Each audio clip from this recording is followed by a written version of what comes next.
Hola, ¿qué tal? ¿Cómo estáis?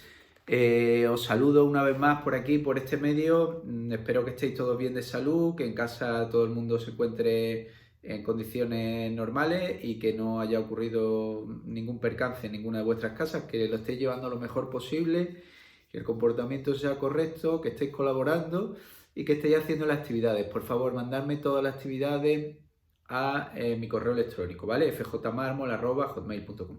Bueno, ya vimos en una primera parte del tema 5, que es el que llevamos hacia adelante, lo que era el género narrativo y también los textos dialogados, pero no habíamos visto la gramática. Entonces la gramática os la voy a dar en dos partes, ¿vale? En esta primera parte voy a explicar tres cosas muy sencillas, que son las correspondientes a la página 108 y a la página 109. Repito, página 108 y 109 del libro.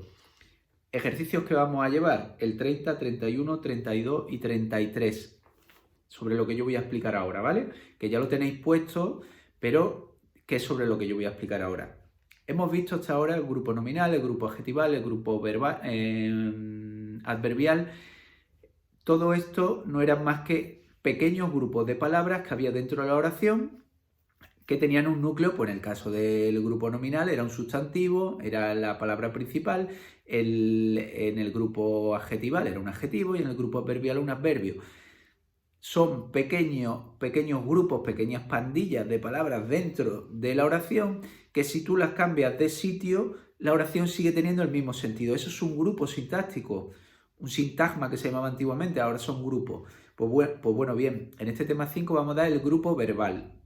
Como podéis deducir, en el grupo verbal la palabra más importante, la palabra que tiene mayor valor semántico de significado y que sobre la que giran las de alrededor es un verbo. ¿Qué es un verbo? Un verbo es la palabra que marca acción dentro de una oración, la que nos está diciendo qué está haciendo el sujeto.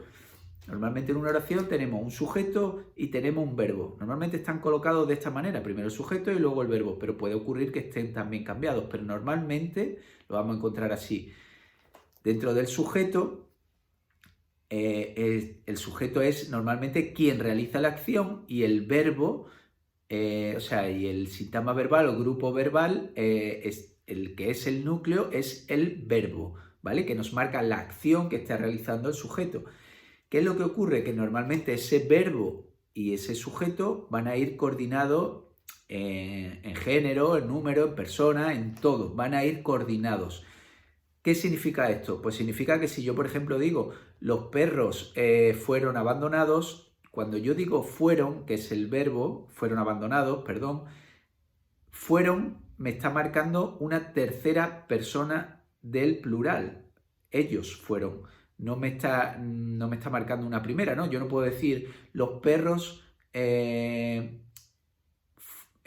yo fui, sería yo fui, los perros fui abandonados, ¿no? Tengo que decir fueron, ¿no? Para que si el sujeto está en tercera persona del plural, es sustituible por la persona ellos, pues el verbo también tiene que ir en tercera persona del plural. Hasta ahí creo que todo correcto, ¿no? Siempre tiene que ir coordenado en persona y en número con el verbo. El sujeto siempre va coordinado con el verbo y al revés, evidentemente. ¿Vale? ¿Qué más tenemos que saber de esta primera parte? Pues tenemos que saber que luego el verbo en este grupo verbal suele estar acompañado de otras palabras más. El núcleo es el verbo mismo, pero luego suele estar acompañado, pues puede ser de un complemento indirecto, por ejemplo, Juan compró las libretas. Pues las libretas las compro es un complemento directo, pero ese tipo de cuestiones las veremos más adelante, ¿vale? Que es un complemento indirecto, que es un complemento indirecto, que es un complemento circunstancial de lugar, cuál es el complemento de régimen, el atributo, el predicativo, el agente, todo ese tipo de complementos que puede llevar un verbo, lo veremos después. Por ejemplo, en esta oración que aparece aquí en el libro, tenemos los libros en la mochila. Evidentemente tenemos es el verbo, que estaría en tercera persona del plural del presente. Los libros en la mochila. Los libros sería el complemento directo, porque ¿quiénes tienen?